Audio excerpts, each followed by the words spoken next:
بنص معلقة بس يا جماعة من القرفة ديت عملنا كبسولات طبيعية لتنشيط البنكرياس وعلاج السكر، نوع أول ونوع تاني. طب ازاي عملنا بنص معلقة قرفة الكبسولة دي؟ الكبسولة دي اتعملت عشان تنشط البنكرياس وتقلل تقلل مقاومة الأنسولين وتعالج لك السكر وتعالج لك اضطرابات مرض السكر. فيلا بينا نشوف الوصفه بتتكون من ايه وامتى ناخدها ولمده قد ايه، وهوقف العلاج وانا باخدها ولا لا. فيا ريت بس لو مش مشتركين تنزلوا تعملوا اشتراك وتدعمونا عشان يوصل لكم كل جديد. يلا بينا بقى نشوف الوصفه اكتر واكتر. وهي حاجه كويسه جدا جدا الوصفه معانا ديت لمرضى السكر. 4 مكونات سهلين وموجودين في كل بيت.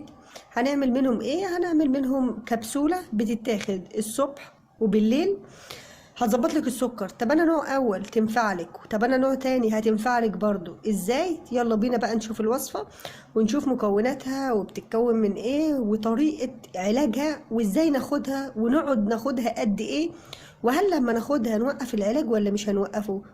كل الاسئلة اللي انت عايزة تسأليها هتلاقيها هنا في الفيديو، فعشان كده لازم تتابع الفيديو الاخر. الفيديو بيطول شويه بس انا بتاسف لكم في بدايه الفيديو ان الفيديو بيطول شويه، بس عشان ايه؟ انا بشرح لكم كل معلومه عشان ما تنزليش تحت تسالي في الكومنتات ويتاخر الرد عليك.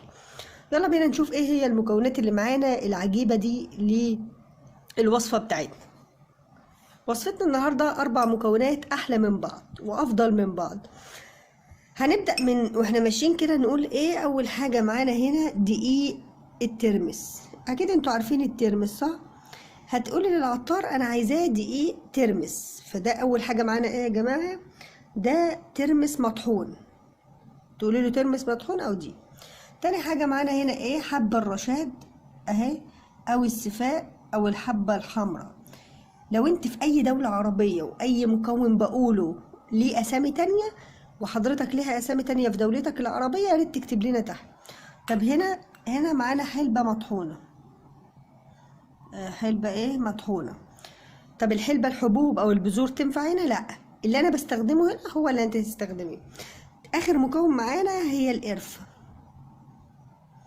القرفة زي ما انتوا شايفين تجيبوا كل ده من عند العطار، 4 مكونات تروحوا تشتروه من عند العطار. ترمس مطحون، حبة رشاد حبوب هنا، وهنا مطحون الحلبة مطحونة، وهنا القرفة. هما ال3 دول ال4 دول حلوين مع بعض لنوع اول ونوع تاني. طب ازاي بقى حلوين قوي كل مكون فيهم مرضى السكر نوع اول وتاني؟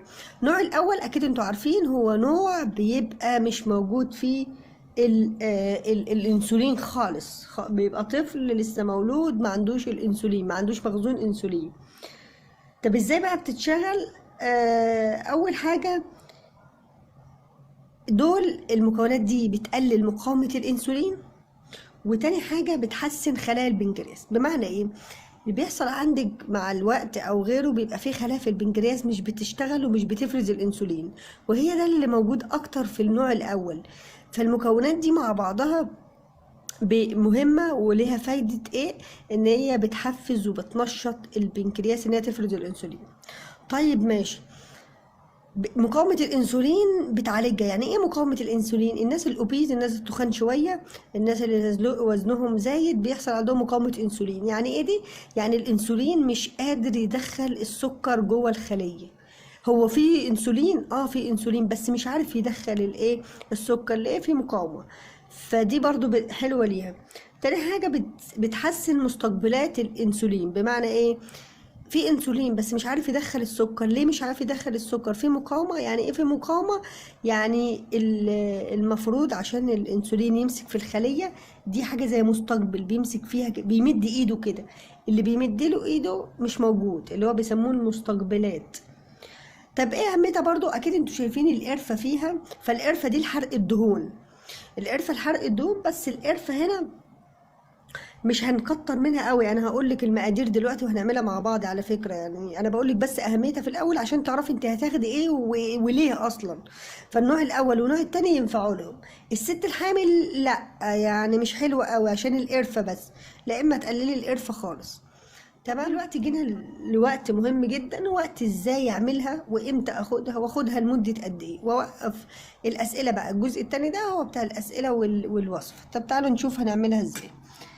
هنفرقهم عن بعض عشان هنجيب طبق نعمل فيه. هو اللي احنا قلنا ايه، هنعمل كبسولة، هنعمل منها كبسولة. يا ريت بقى تشوفوا المقادير اللي انا هعملها وتعملوا زيها، يا ريت يعني. الترمس المطحون هو مفيد جدا لمرض السكري، وهناخد منه، عشان كده هناخد منه ايه، معلقة اهو.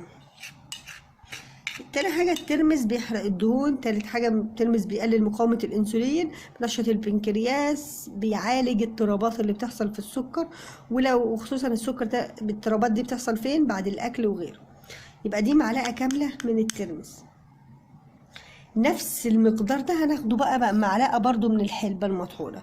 الحلبة بيسموها الذهب الأصفر لعلاج الأنسولين، لعلاج السكر، لأنها بتشتغل بكذا طريقة. طرق بقى اللي هي حرق الدهون، طرق ان هي بتقلل مقاومة الانسولين، بتنشط البنكرياس، بتشتغل على خلايا البنكرياس اللي هي ايه شغلها قل. حلوة جدا ومفيدة. يبقى معلقة ترمس ومعلقة ايه حلبة مطحونة. هيفضل ايه، هيفضل حب الرشاد وقرفة، كل واحدة نص. يبقى هنا معلقة ترمس، معلقة حلبة، نص قرفة، ونص حب رشاد.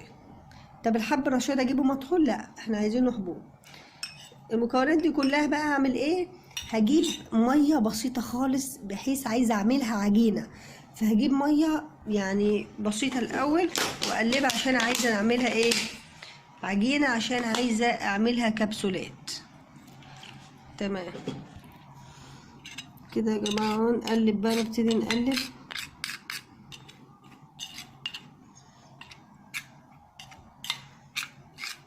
فكرتي هنا بعمل الكبسولية دي عشان اقدر اخدها الصبح وبالليل. بصوا انا عايزاها عجينة كده.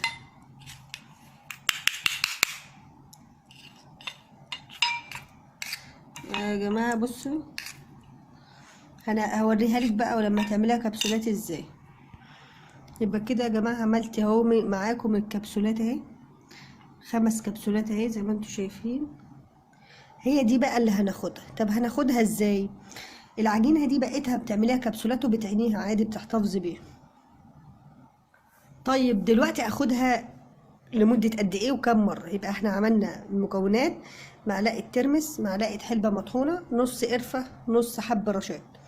حطينا عليهم مية. في ناس بيحطوا حاجات تانية، جيلاتين وغيره، لا بس المية يعني حلو. اول حاجة ممكن نحتفظ بيها. السؤال ده بيتسأل، ايوه السؤال ده بيتسأل ومهم. ايوه ممكن احتفظ بالعجينة دي واعينها واستخدمها بعد كده. طب هي دي الانسولين مثلا، دي كبسولة اهي ماشي، واعملهم كلهم حاجة واحدة. اخد واحدة منهم الصبح، واخد واحدة منها بالليل. يبقى حباية الصبح بقى قبل الفطار بنص ساعة، وبرضو حباية برضو بالليل قبل الايه، قبل الاكل. قبل الاكل برضو بالليل. يبقى كده ايه، حبايتين او كبسولتين مفيدين. انتي هتشوفي نتيجة. طب امشي عليهم لمدة قد ايه؟ تمشي عليهم لما تلاقي تحسن، لحد ما تلاقي تحسن. طيب افضل ماشي على العلاج وانا باخدهم؟ طبعا. فكرتهم ان هم بيمشوا مع العلاج مع بعض، بحيث ان مع الوقت هم بقى بيغلبوا ايه العلاج، وافضل ماشيه لهم. بس اوقف العلاج؟ ممنوع اوقف العلاج. طب لو حصل اي مشاكل منها، توقفيها فورا. الكبسوله دي بتتاخد عادي مع كوب ميه كده، تشربيها كانك بتاخدي كبسوله عادي. في ناس سالت سؤال حلو برضو، قالت ايه، ممكن اجيب كبسوله قديمه واستخدمها؟ ممكن، بس فكره ان الكبسوله القديمه دي ممكن تكون عليها متلوثه، فيها مشاكل، او كبسوله بتاع علاج فيها بواقي علاج. فالاحسن ممكن تاخديها كده. لو ما عرفتيش ممكن تصغري بقى الكبسوله حتت صغيره خالص وتاخديها. يعني دي تتقسم 2 عشان تعرفي تاخديها. فهي مفيده وكويسه. لو حصل مشاكل في المعده وغيره توقفيها. في وصفات تانية على القناه طبعا مفيده وهتفيدك، ونفس برضو الكبسولات دي وغيره. فياريت بقى لو استفدتوا ما تنسوش تدعمونا، وتنزلوا تعملوا اشتراك للقناه. ولو اي حد عنده استفسار، عنده اي حاجه، يكتبها لنا في الكومنتات وهرد عليه ان شاء الله، ونساعد بعض. ولو حد عنده اي اسم تاني للحاجات اللي استخدمناها هنا في الدول العربية، اكتب لنا تحت، عشان برضو في ناس بيسألوا بيقولوا طب دي اسمها ايه مثلا في دولة عربية وكده. وشكرا لكم.